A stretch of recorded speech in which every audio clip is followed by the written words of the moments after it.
Welcome to the Engaging Personalities Podcast. I'm Anders Boulanger, founder and CEO of Engagify, where we're on a mission to rehumanize business through engagement. We believe that we can all be more successful if we can command attention and deepen connection. So stick around to the end of the show and we'll reveal how you can be our next guest on a future episode. So let's get ready to engage.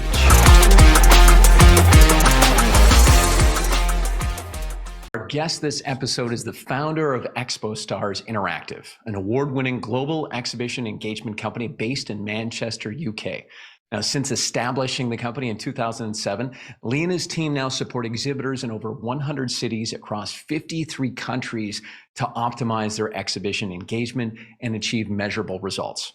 He is also a mentor and coach for small business owners, business psychologist, a sales and communication skills trainer, and even a licensed Reiki practitioner. It gives me great pleasure to introduce Lee Ali. Lee, welcome to the show.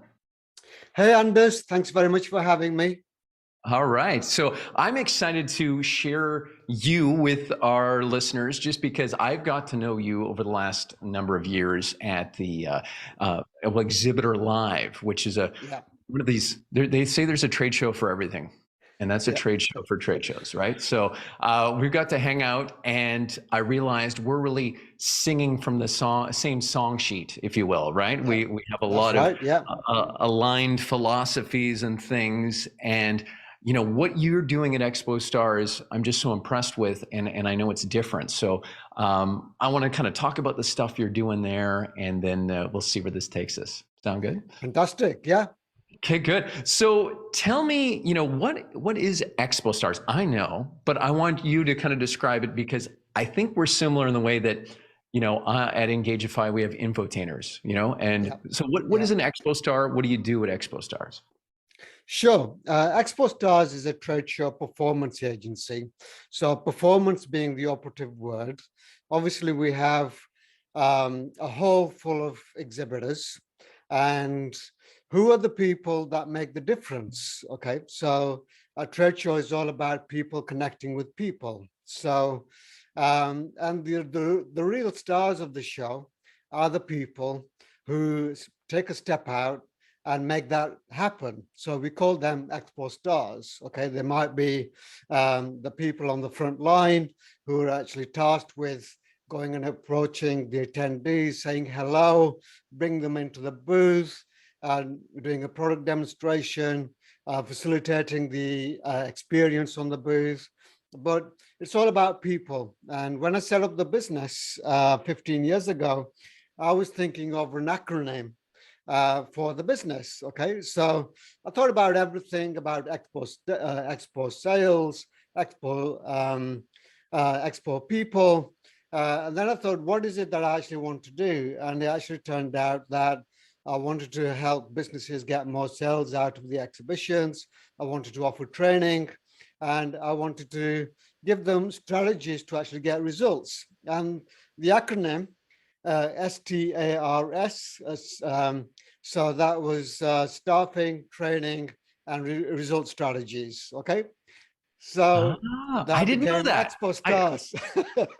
See, I just think of it as, you have rock stars in your booth that make the booth, and I'm not, you don't say rock stars, but Expo Stars, meaning they are the best people in your booth, right? That's the way I think of it. So I didn't know that backstory. So let's talk a little bit about that, because I mean, you and I both have experience where, you can have companies and can be very well-known companies that aren't really doing things in the best way possible in the booth. So, we've seen, booth staff that maybe just don't want to be there. They just, maybe that's not their expertise.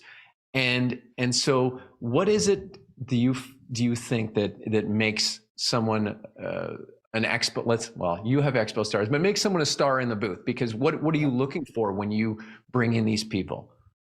Yeah, it's all about the psychology, okay, and the mindset of that booth staffer, okay. So, and it is all about building a team that does the specified job roles, okay. So we did a session at Exhibitor Live talking all about how to select the right people to do the jobs that actually matter on the trade show booth. And really, when you think about it, Anders, there's only really two jobs that you should be doing on the trade show booth. And number one is talking to people. And number two is actually finding people to talk to.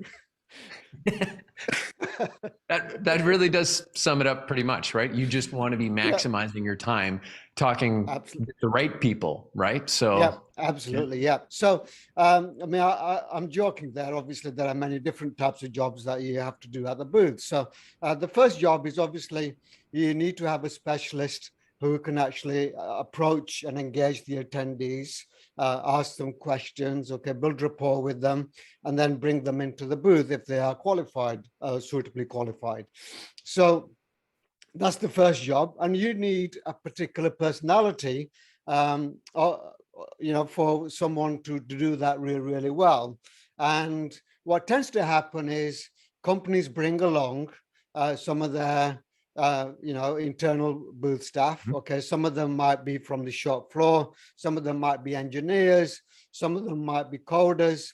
But what you can't expect is that everyone to be able to take a step out, say hello to people, because what are we faced with? Rejection. Not everybody will actually want to talk to you, okay? And there are certain personality types that actually naturally can't cope with the rejection. Even the best salespeople, all right, if they're of a certain communication type, if they get 3 or 4 rejections on the run, they're not going to be able to handle that. So they're going to be reluctant to actually go out, take a step out, and do more of those approaches. Yeah, what I So, find too when I work with companies, Lee, is they can start off great. They're like, yeah, all right, rah rah, everyone's ready to go, and then as soon as they get, it's like what's the line? Everyone has a plan until they get punched in the face, right? Like that kind yeah, of thing. absolutely, That yeah, same thing that it just tails off, and you're like, okay, so I'm the only one doing this at this point, right? So yeah, you need the right personality type, is what you're saying, yeah, yeah, and that absolutely, yeah, I think there's a certain kind of outgoingness kind of thing that would yeah, play into that, but yeah, then a resiliency is the other side of absolutely, it, yeah, which yeah, I don't always think about, because I think about just the people who want to talk to people, right? yeah, yeah, But to be able to maintain that is so important, right? yeah, So, yeah, absolutely, yeah, so now I want people who are listening here, who especially on the marketing side of things, to understand how deep Lee has gone with this, because this is one of the things that really impresses me about you and your business, Lee, is just yeah, like the psychology of the right people doing the right jobs. I mean, when yeah, you hire in a company, you will do yeah, a little bit of that, maybe a different, personality absolutely, yeah, assessment, a DISC, a yeah, Myers-Briggs, or what have you, yeah, right? yeah, And that's for a permanent job, full-time job. yeah, yeah, you know, Trade show is such a different environment yeah, compared to in the office, right? Or working yeah, from home, wherever it is, that yes, it makes sense that you want to have experts or specialists in the yeah, roles that matter and drive business. yeah. So how do you deal with that? How do you find those right people, Lee, to put in place for companies who need this kind of help? Oh, absolutely. I mean, what you say is absolutely 100%. And if you think of all the best performing sports teams, for example, they all have a suitable person for the role that they actually have to do. So if it's American football, for example, they have linebackers, they have defense, they have offense, they have offensive wide receivers, or whatever the titles are. So, and then in soccer, we have, defenders, midfielders, and strikers to put the ball in the back of the net. So every one of these people are fully trained to be able to do the job that they do. And in a normal day-to-day business, you wouldn't actually want your accounts person, okay, for example, going down on the shop floor, okay, Yeah. or you wouldn't want your your receptionist going and actually handling all the machinery Mhm. in the manufacturing plant. Okay, so but you need special trained people for that. So, and exhibitions is exactly the same. So what we do is we try to understand what job role actually needs to be done, what tasks need to be done. So we give the job type the job role, a personality. Okay, so we use a colored system. So what we do is we look at, okay, what kind of personality would really excel in that job. Okay, so if it's product demonstrations, we know that people need to be, they need to have very good product knowledge. Okay, so you need someone who obviously pays attention to those details. So they need to be analytical as well. Okay, they need to have really good empathy skills and questioning skills. Okay, to be able to create the rapport. So what we're always looking for is, right, we're asking the question, okay, what kind of personality does that task actually require? Then we build a picture of, so we build kind of like a hierarchy of those needs. Okay, and then we go out and actually look at, the personality profiles. And what we do when we recruit all our talent is that we give them a communication style test. We use a platform called IMA, and that stands for identify, modify, and adapt. And what that basically means is, if we actually identify who we are and how we communicate, we can then modify and adapt our behavior to match the other person's personality as well. So we come up with a colored system. I'm a high red, for example. So I'm assertive, but I'm self-contained. Okay, so I am a self-starter. I can kick ass. Okay, I don't really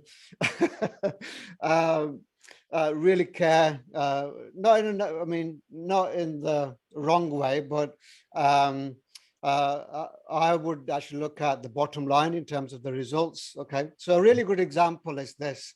Okay, have you ever talked to someone in your sales capacity and they take forever to make decisions? Okay, Sure. yeah, so they're the type of people who are very analytical. Okay, they need time to make decisions. Okay, they need to analyze all the information that they actually have in front of them.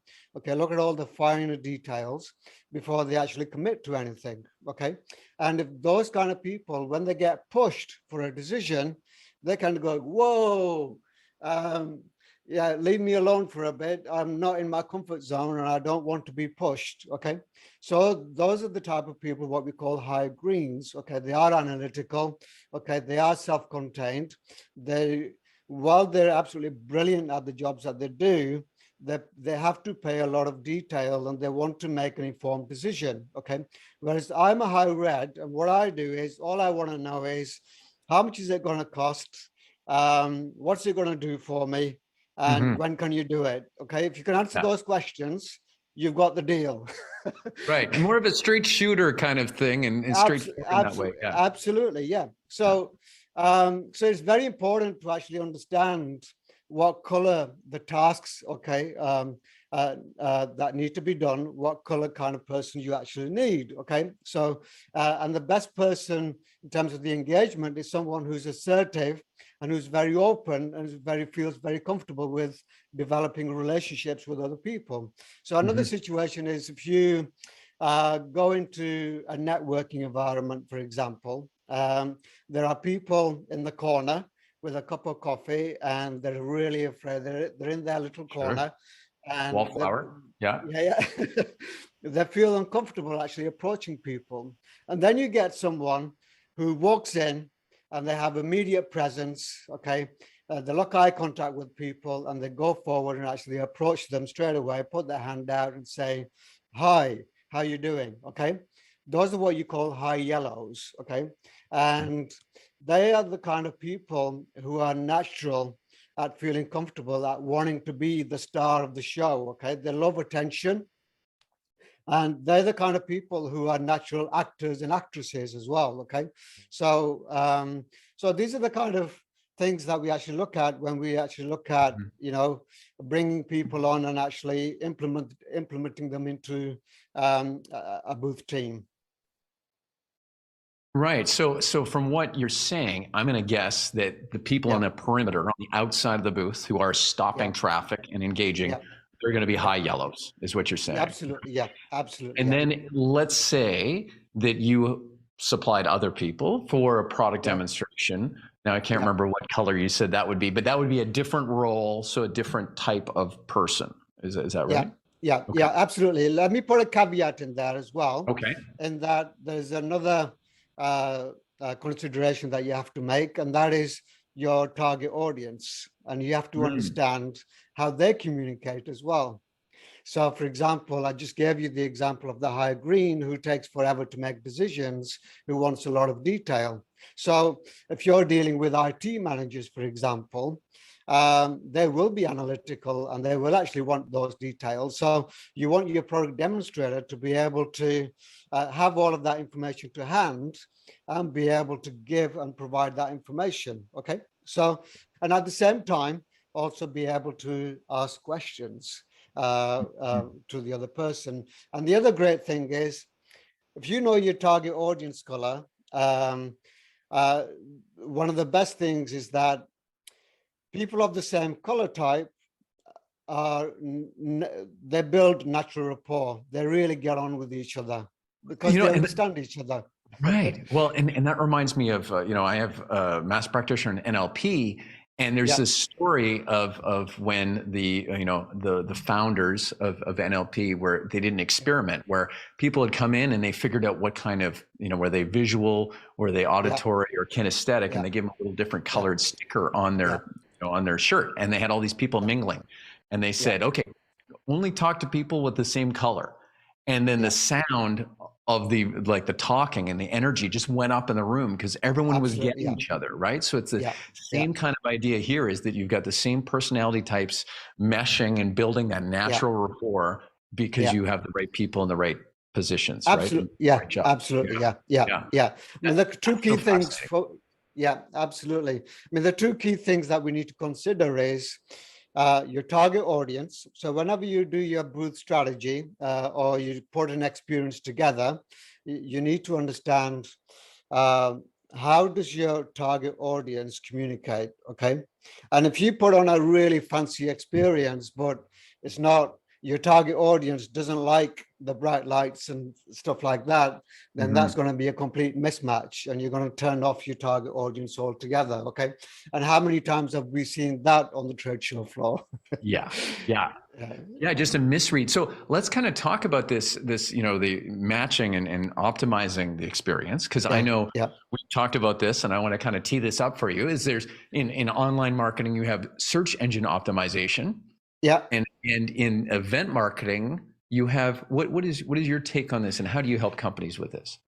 Yeah, sure. We came up with a process called TEO, Trade Show Engagement Optimization. And the whole idea behind it is that the digital world has SEO, search engine optimization. But if you really look at it very closely, okay, the two principles, digital marketing and live marketing, are exactly the same. Okay, so in digital marketing, you have your website, and then you have your Google traffic. Okay, and then on this, in the same instance, at a trade show or at a live marketing event, you have your stand. Okay, it could be your little outlet that you have, or little island that you actually have. So, and then obviously you have the hall where you actually have all of the attendees. So the principles are exactly the same. Okay, so companies are spending thousands and tens of thousands, if not millions of pounds, optimizing their Google analytics and trying to get the right keywords and the right journey on the website, and they measure every little detail. But why don't we do that in the world of live marketing, right?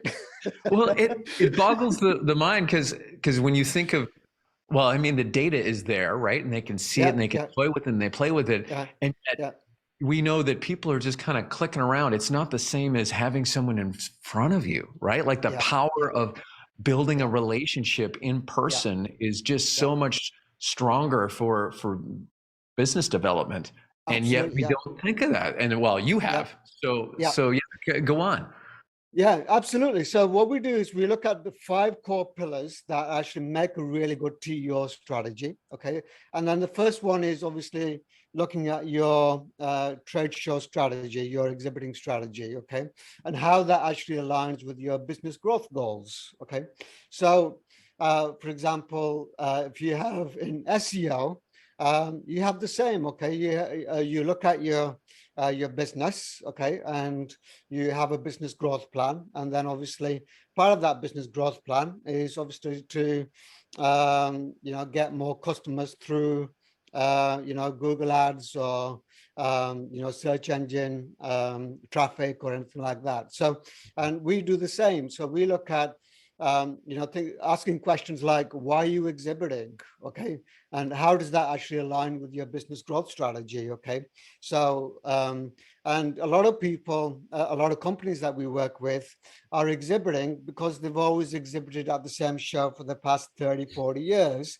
And they think that they need to be present at that trade show. Otherwise, what will the industry think about them? And there's this external pressure that they're actually feeling. But when you actually really, question them deeply, there's been many times where we've actually said, well, you don't actually need to go and exhibit at that show because there's no point, because you're not actually getting the results that you actually want.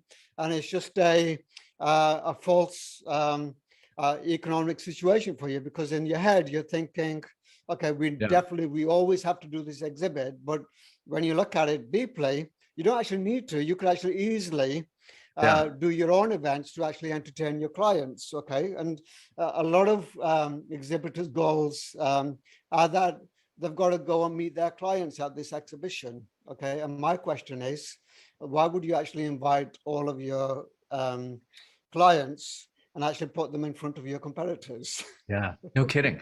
So you bring up some interesting points there, and one of them is that conspicuous by absence, which is the term I've heard, right? Where you go to a show because you feel obligated to go to the show, and of course, the show management or the show organizers want you to sign up for the next year while you're still in the current year. There's that happening. But yeah, what you're kind of drilling down is, if you're not getting results from that actual show, then this conspicuous by absence is kind of null and void. Like, no one cares because you're not your client, your prospects or prospective clients are not really there anyways. So it's good to take a step back and look at that overall strategy, just because sometimes it is just this, we got, the CEO, we got to be at this show, right? Or whatever, but without really looking at the underlying piece. Absolutely. And the other core question is, are there any other shows out there that could be really useful? Because sometimes your target, the question to ask is, where does your target audience actually hang out? Okay. And it may not be the industry show. I mean, just look at Exhibitor Live, for example. We know that a lot of corporate marketers actually attend Exhibitor Live, but where else do they actually go? All right. So, and it's really a question of investing in the right show with the right target audience, and then actually measuring that moving forward before you commit to another show. The second pillar that we look at is your customer journey, your prospective customer journey, okay? And that's actually looking at when you're actually at the show, well, before the show as well, is what does the journey look like for your target audience before, during, and after the event, okay? And then actually planning that all the way through, okay? So in terms of having a strategy for pre-show, okay, in terms of reaching out to the people that you actually want to meet at the event, and then looking at the journey during the event in terms of how you're going to say hello to them, how you're going to bring them into the booth to demonstrate your products and services and build that trust and credibility for your company, and then how you're going to set up the follow-up process as well, all right? And then obviously you've got the whole strategy about the follow-up process, okay? And it's amazing that a lot of companies get that completely wrong or don't even plan for it, okay? So that's the second pillar that we talk about. The third pillar is all about your team that you have on the booth, in terms of what skills they have, how you actually motivate them, and what job roles you actually allocate them.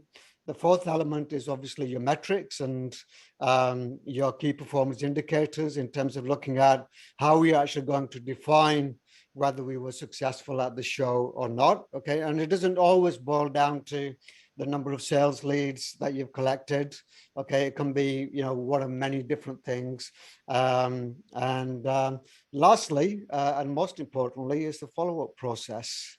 And actually having a strategy, a clear strategy in terms of how you're going to take your prospect from saying goodbye on the booth all the way to signing on the dotted line. Okay, and there's a whole science and strategy behind that as well. So those are the 5 pillars of the TEO process, and we run that. We have an audit system that we go and work with our companies with, where we get all of the stakeholders, like the executive team, the sales and marketing teams, the operations as well, and we really drill deep into that exhibiting process. Yeah, that's so comprehensive when you go through the 5 pillars, and I almost was getting tired because of the amount of work that sounds like, right? Like for companies to, undertake that, but to have someone guide them through it and to optimize each pillar is so critical. Now, you were talking about the follow-up process there, Lee, and the dirty secret in the exhibiting industry was that 75 to 80% of leads are never followed up on. Now, I don't know if that's still true, but that is like a little stat that has just kind of been passed down from the ages. What do you think the reality is these days? Do you find that, or do you think nowadays, because of just Salesforce CRMs and automations, we're better on that? Yeah, absolutely. I did some research into that statistic actually, and it's a myth. Okay.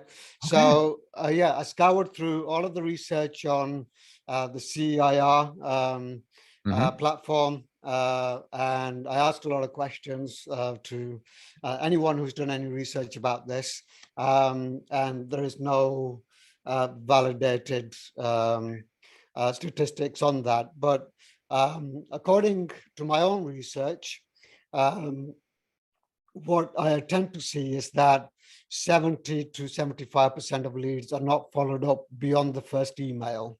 Okay, so everybody has some fantastic platforms. They have some great software, okay, that creates like the immediate follow-up. Okay, but as you know, Anders, sales take anything between 5 to 15 touch points. Okay, so if you have a follow-up process that you only follow up, you send out an email to everyone and then you wait for them to actually respond, it doesn't work. Okay, so and then what we look at is segmenting those leads as well. And what I found in my experience, that a lot of exhibitors that we work with, they take home a bunch of cards. Okay, here's some, I've got some. Wow.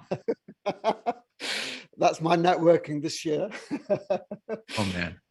Right. Okay. So what happens is, if they have a sales team, they'll allocate the sales leads to each person. They'll collect the name, company name, mobile number, what they need, and then they'll go through and ring each person. But what they don't do is actually segment by the level of interest. So the strategy there that I always like to recommend, without giving too much away, is looking at defining, right, who's a marketing lead, where you can actually send them frequent information to them in terms of like people who are not ready to buy yet.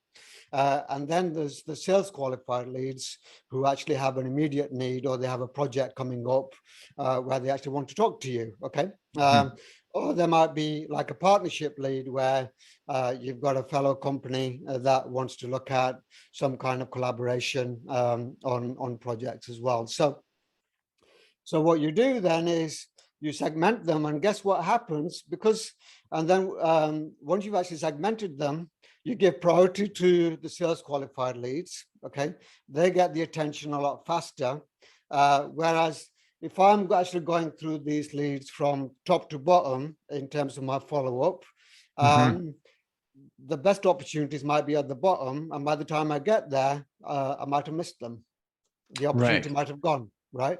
Yeah, and the marketing ones that aren't really MQLs and aren't ready, they need to be nurtured along and won over. So that makes complete sense. Now, the whole segmenting of leads, like it's a funny thing, and because I'm working with our clients in different booths, and I've seen this happen where we're like, okay, guys, we're just going for qualified leads this year. Like, needs to be ICP, ideal customer profile, like right on.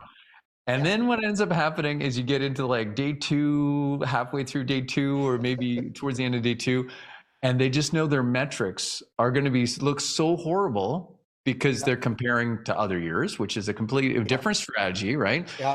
But then they just like open the floodgates. They're like, okay, scan everybody and anybody. Like it just, and then it's like, okay, but it's tough. And I saw something on LinkedIn the other day, and they were just saying, don't measure leads at trade shows, measure, meetings or measure demos or whatever. But it's kind of like, you got to make so many phone calls to get in touch with so many people to then set up so many meetings. And, there's all the cascade of these activities. So leads is still pertinent. It's still important and relevant. But the idea of that, sticking to their guns is something that can be tough for some companies, right? Absolutely. And I think it probably starts at the top, though, just the kind of the leadership side of things, that, deciding how you're going to do it and sticking with strategy. And again, probably in one of those pillars that you mentioned before in your team. Absolutely. It is a false economy because, having been in sales for the past 30 years, and if I was to ask you as a question, would you rather have 500 batch scans, or would you rather have 20 bona fide qualified people that that you've got a 50% chance of doing business with? And if you work out your average sales order, okay, so if it's your customer value over 12 months, this is the metric that I like to use. Okay, so I know how much my average customer spends with me per year. All right. So if I go into a show and I get 20 really good leads, what I can do then is say, right, the value of that trade show to me, if I get 20 really good leads and that I know that they're viable prospects, then I can just, for example, if it's $5,000 that a customer spends with me over 12 months, 5 times 20, that I know that I've got a prospective pipeline value of $100,000, okay, from that trade show. And if I've spent $15,000 to $20,000 on the exhibiting process, I know that I've had a pretty good show, right? Yeah. But what I'm not doing is saying I might have got 300 batch scans, okay, but that's not what I should be measuring my success on. What I'm looking at is the pipeline value that I've actually built up. Right. But it took 300 badge scans to maybe get those 20 qualified. No, it doesn't. It doesn't. Well, what I'm saying though is it the quality can be in the quantity. Is what I'm saying, right? That sometimes the funnel has to happen like that. But I mean, you could meet 20 people and they're all, or meet more than that, but find 20. But there is kind of, when we talk with companies, about doing our infotainment, putting the crowds of people in the booth, the quality of leads is something that always comes up. And it's kind of the idea that you want to go fishing with a net as opposed to fishing with a rod and reel. Because if you're just fishing with a rod and reel, you got to wait for the really qualified ones to come. But what we do is get everybody, but then you just I always say, throw the dolphins back and keep the tuna, or what, I don't know what. Oh yeah, we mentioned it. You're a vegetarian. You don't, it doesn't matter. But yeah, so that quality and measuring the right things is so important too, right? And what is the business drivers, in your business? Now, and it also depends what kind of business you are, of course. I mean, if you've got multi-million-pound budgets to spend on your live marketing, then it's absolutely fine to collect all of that data. But if you're a small business with a 3x3 booth, for example, then you don't actually have the resources to go and actually follow up the 300 leads. Okay. That's true. Yeah. Yeah. Yeah. So why not make effective use of your time after the event and just focus on Yeah. the people that you've really resonated with and who actually have a pressing need for your business. Makes sense. Makes sense. Now, before I let you go, I did want to touch on one other thing that you do that, and I'm fascinated by this because it is kind of a bit of a, I think it's a foreign idea to a lot of people, is the idea of remote exhibiting. Oh, Can yeah. you tell us what Yeah. remote exhibiting is and how companies were using that? Maybe, yeah, different examples of where that might be appropriate. Yeah, sure. Remote exhibiting really came out of the pandemic because when the pandemic came, we had a number of clients who had the booth space booked, but they couldn't travel. Um, but the show was still going ahead. Okay, so a lot of companies put travel bans in place. Um, so what we decided was to come up with a concept of remote exhibiting where we would actually man the booth with our professionals, okay, and support the client where they could actually still be at home, okay. Um, uh, the booth would be set up by the exhibit house, or if they're in a pavilion or something like that, that would already be done. And then what we would do is actually train our teams in the products and services of that company and actually have them man the booth. Okay. So, and the beauty of that is that you've got the right people to engage people, okay, to bring them into the booth, okay, give them a high level presentation, okay, and then also there were some clients that what we did, they actually made people available on a Zoom call, okay, where they could actually immediately answer their sales and product questions as well, okay. So you can actually, remote exhibiting can be a full remote exhibit where you don't send anyone, you just rely on external teams like ours to actually do the whole process for you. Or it can be a combination of both. So where you can actually send your executive team and you can have a combination of specialists like a product demonstrator or an engager, okay, to bring people into the booth and collect the leads.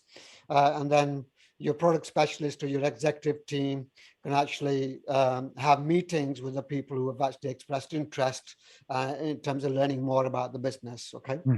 So the great thing about remote exhibiting is that if you wanted to do a combination, you don't actually have to take all of your team and fly them halfway around the world.